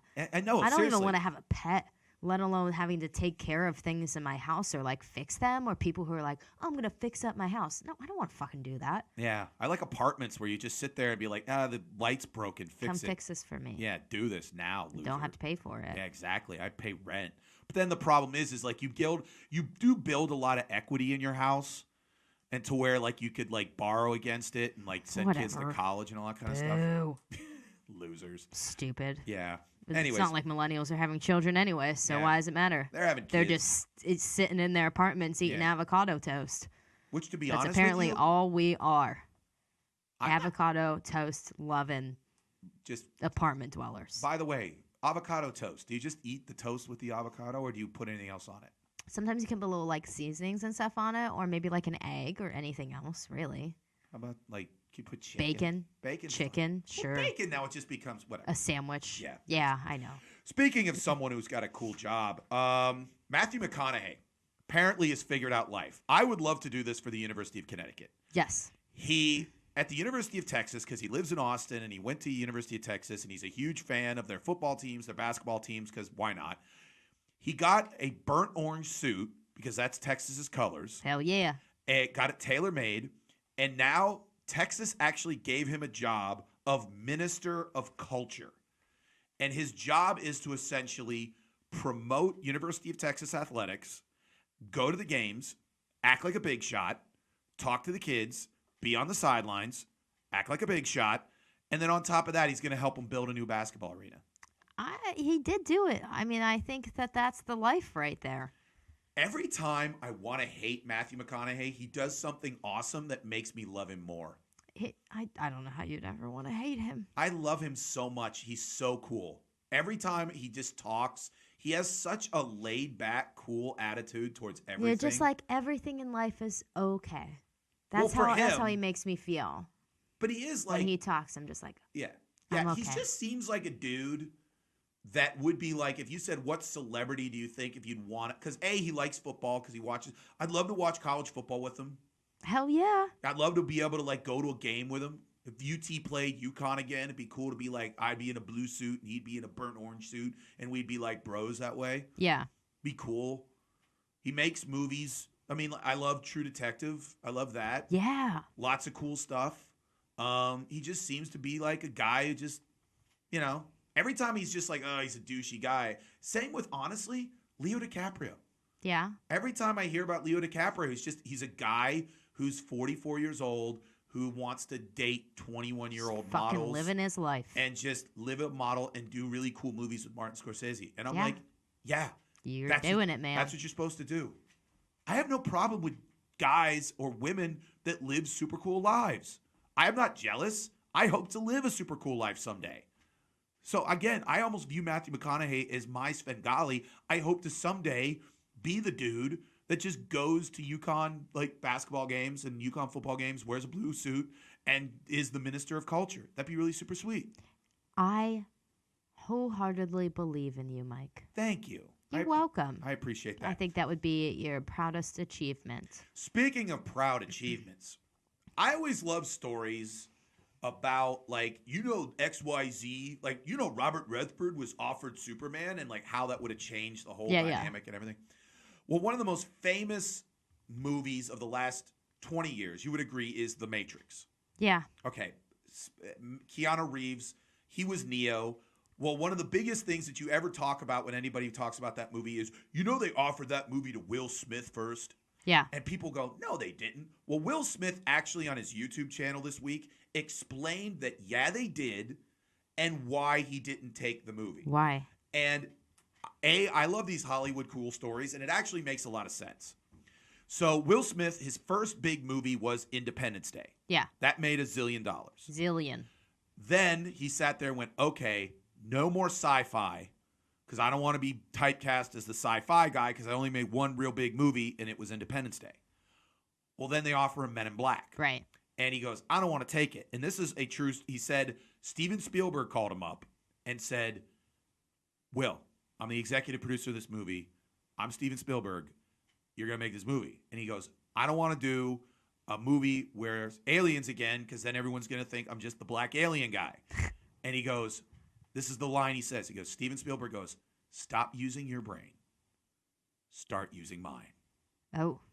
And Will Smith's like, oh, yeah, you're Steven Spielberg. I should listen to you. That's a good line. And so he does Men in Black. That makes $1 zillion. Yeah, love Men in Black. Yeah. So now all of a sudden he's done 2 movies that have made $1 zillion apiece, but he now has that same fear that, oh no, I'm just the black alien guy. I'm just the guy who's the black guy in the cool alien movie, and I don't want to make every alien movie in the world. Yeah. So what movie comes down the line again? Matrix. Sci-fi. So he sits there and goes, okay, I'll take a meeting. So he takes a meeting with the guys who make the Matrix, these 2 brothers. And he goes, this was legitimately my pitch. Imagine if you jumped. We're going to create these cameras that, like, make it that you pause in midair, and they take all of these things so it sees every angle with it, and that's how you jump. And Will Smith's like, the fuck you talking about? What are you doing? And at the time, these brothers, the Wachowski brothers, whatever, had only made one movie. Yeah. It wasn't a sci-fi movie. Yeah. And so he sat there and went, okay, I've been offered this other movie, Wild Wild West. Yeah. Which is an old TV show, but I'm not going to be the black alien guy. I'm going to be a Western guy. So why don't I make that movie? Yeah. Now, here's the other weird part. He sits there and goes, so they made The Matrix, and I didn't realize these guys were really amazing geniuses. They just didn't know how to pitch movies. Right. The other thing was they said that if I would have taken the movie, they would not have offered Lawrence Fishburne the role of the other guy. Yeah, too many black people. Yeah, they were going to give it to Val Kilmer. Oh. Now, the thing is that's weird about that is if you're Val Kilmer, you're like, you mean I could have been in The Matrix Yeah. if you would have freaking said yes, you asshole? I haven't worked in freaking 30 years. I would have been in a major franchise if Will Smith would have said yes. Yeah. So, one, I now kind of get it why Will Smith turned down The Matrix, but also I feel really shitty for Val Kilmer. Yeah. They should have just not let that out. Yeah. Like, yeah, you shouldn't say that. Then you're just feeling like a loser. Yeah, but it's weird how sometimes you sit there and, like, you hear that, like when Burt Reynolds died, they went over all the movies that he turned down, and one of them was Star Wars.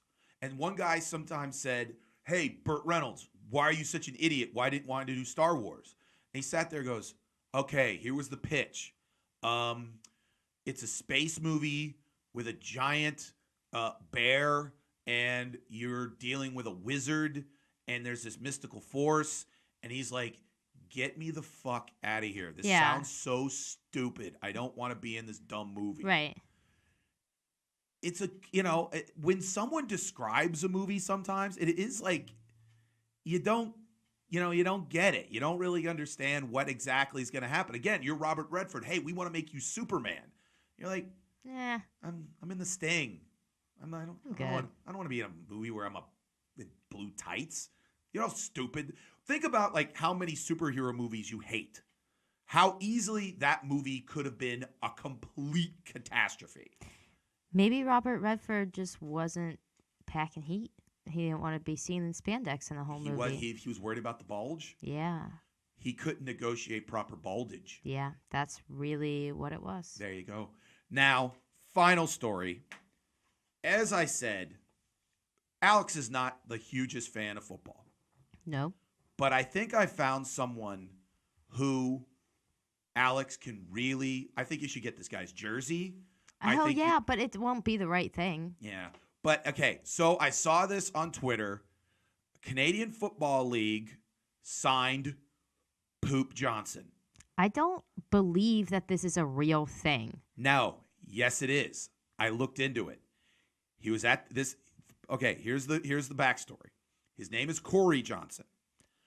But when he was at Kentucky, they interviewed him, and he was a defensive tackle. And they said, hey, how much do you weigh? And he sat there and went, well, depends. I can weigh anywhere from 280 to 300 pounds. And so the people sit there and be like, oh, that's a 20-pound variance. That's a lot. Yeah. Why is there such a variance? He goes, oh, I like poop like 5 or 6 times a day. Damn. And so when all of his like teammates read this, they're like, you poop 5 to 6 times a day? What the hell is wrong with you? He goes, yeah, I try to poop like 5 to 6 times a day. Or what the hell is right with you? And he sat there and he goes, well, then your new name is Poop Johnson. And instead of being like, no, my name's not Poop Johnson, he's like, no, my name's Poop Johnson now. Fucking love him. So again, now for the Canadian Football League, I think he plays for the Hamilton Tiger Cats, Poop Johnson. But if I got his jersey, it would just say Johnson. How boring is that? I bet you if I was him, I would put the poop on it. But Poop he doesn't Johnson. get to decide that. Yeah, you do. You can tell the equipment guy put Poop Johnson. Now, maybe the CFL might stop him, but if the CFL was smart and they want to sell jerseys, how many people would freaking buy a jersey that says Poop Johnson? Yeah, I would. I'm changing my name now. Poop Clemens. Poop. Honestly, maybe I'll make it one of my middle names, Alexander Don Poop Taco Clemens. All right. Taco Poop Clemens. Taco. No, it's poop. I'd say taco poop. No, I like Poop Taco because But then now you're like, everyone is it thinks a poop taco or is it poop taco? See, now people are going to think that you're eating poop tacos as opposed to pooping after tacos. Well, I mean, it's just my middle name, so. But let me ask you a Who question. cares? Eventually, when you have the chosen one son, The super babies. the super babies, will you name them Poop Clemens? I could. That's a tough call because I could think tell you would like it, but I bet you for the first like 15 years of his life, said baby, eventual boy, would really hate that his first name was actually Poop. See, I've already decided that all of my children's middle names are going to be ridiculous. Not necessarily ridiculous, but all of them would be food related or maybe poop. It's a contender. How about Crap? Crap Clemens. Yeah, that's good. Dump Clemens. No, that's sad. Dookie Clemens. Cute nickname. Diarrhea Clemens. No. That's real mean. That's mean. Unless you called them like Rhea. And no one ever knew what it was short for. I could see a baby being named Diarrhea, and you're like, oh, it's Rhea Clemens. Yeah. What if Rhea Perlman's real first name was Diarrhea Perlman? Probably. We should check that out. That's news and notes. Yep. There you go. Now, let's go into Comment Your Ass Off, where we comment on all the things that you put there. Let's discuss it. Say hello to the villain that spins you out. Ooh, that's good. What? Sam says, when will the show be available on DVD? Let's make a DVD of ourselves, Mike, so people can watch us even more. And we'll have a sweet little DVD cover, Do people have DVD players still? That's the problem. I don't think people do. That's one of the Sam things. probably does. That's the thing about DVDs. Like a lot of comics sell DVDs at their shows. Really? And here's the thing that I've said. I've said this to comics. I'm like, you realize most people don't have DVDs, and they go, no one watches it's just it's all the only DVDs or CDs. Like there's still people that sell CDs, Right. and they sit there and they go. The point isn't that they'll have it. The point is like you go to a concert, you buy the T-shirt so you remember the concert. Right. If you go to the show, you want to buy something. Now the thing is, you can get a T-shirt. But the problem is T-shirts are heavy. Which is why if you just want to bring a box, then you can bring like a box of CDs or a box of DVDs, and that's really cheap. And also, like it costs like literally like 10 cents to make like 52 trillion DVDs. Yeah. And really, the most expensive part is like the picture and like the plastic part and everything like that. But again, I don't want to do that, so it's why I don't have merch. But Right. go ahead. Okay. Matt Light says, I love Rihanna. He says, I'm bad gal, Riri. Okay, there you go, Matt. And I agree. I think we should all figure out which Rihanna we are because I'm business Rihanna. Rihanna. I'm business Rihanna. You're like Laid back Rihanna. Laid back summer Rihanna. Mm-hmm. Yeah. And Matt Light is bad gal, Riri. Is what? Bad gal, Riri. There That's you what go. he said. Boom. Win. Victory. Also, it. I like the fact that there's nude photos of Rihanna and she never freaked out about it. Oh, no. She's super chill. Yeah. She's like, oh, yeah, I'm naked. I'm hot. Whatever. Cool. She's mostly Gemini Rihanna. Is she a Gemini? I don't know when Rihanna, where you at, girl? No, she's Aquarius. Oh. So she's shit. Just kidding. My sister's an Aquarius. Yeah. Yeah. Speaking Aquarian. of that, she just had her birthday. Did you know her name is actually Robin? Robin. Robin Rihanna Fenty. Ah, so Rihanna's the middle name. Mm-hmm. Robin Fenty would have not sounded good. No, So it's good that she went with Rihanna. you did it, girl. Wonder if like I'd have to go to, I could go with James. The problem with James Sasson is the fact that there are James Sassons. There are Jim Sassons in the world. So I don't know if I ever had to be like, oh, or you go to like, Hollywood and they'd be like, oh, there's already a Michael Sasson. Would I go to Michael J. Sasson? No. Should probably just quit. Just name quit. Poop Just say Sasson. screw this, because that's why Michael J. Fox is Michael J. Fox. I'm Poop Sasson. You're poop. Honestly, I would just be Michael P. Sasson. Be like, what does P stand for? You're like poop. Ah. There you go. Win victory. Anyways, that is the Mike Sasson Show. Thank you very much for everyone for listening and continuing to enjoy the River's Edge and all that it provides the world. After this is Grown Dad Business with Aaron Kleiber and Mr. Clark. Also, guess what? This Friday, I'm in Uniontown. This Saturday, I'm in Erie. Check for tickets on Slapstick Productions or check my Facebook. Make sure to like the Mike Sasson Show and make sure to tell Alex that she's wonderful because she needs all of the positive reinforcement she needs. Anyway, it's the Mike Sasson Show. We'll see you later. Bye.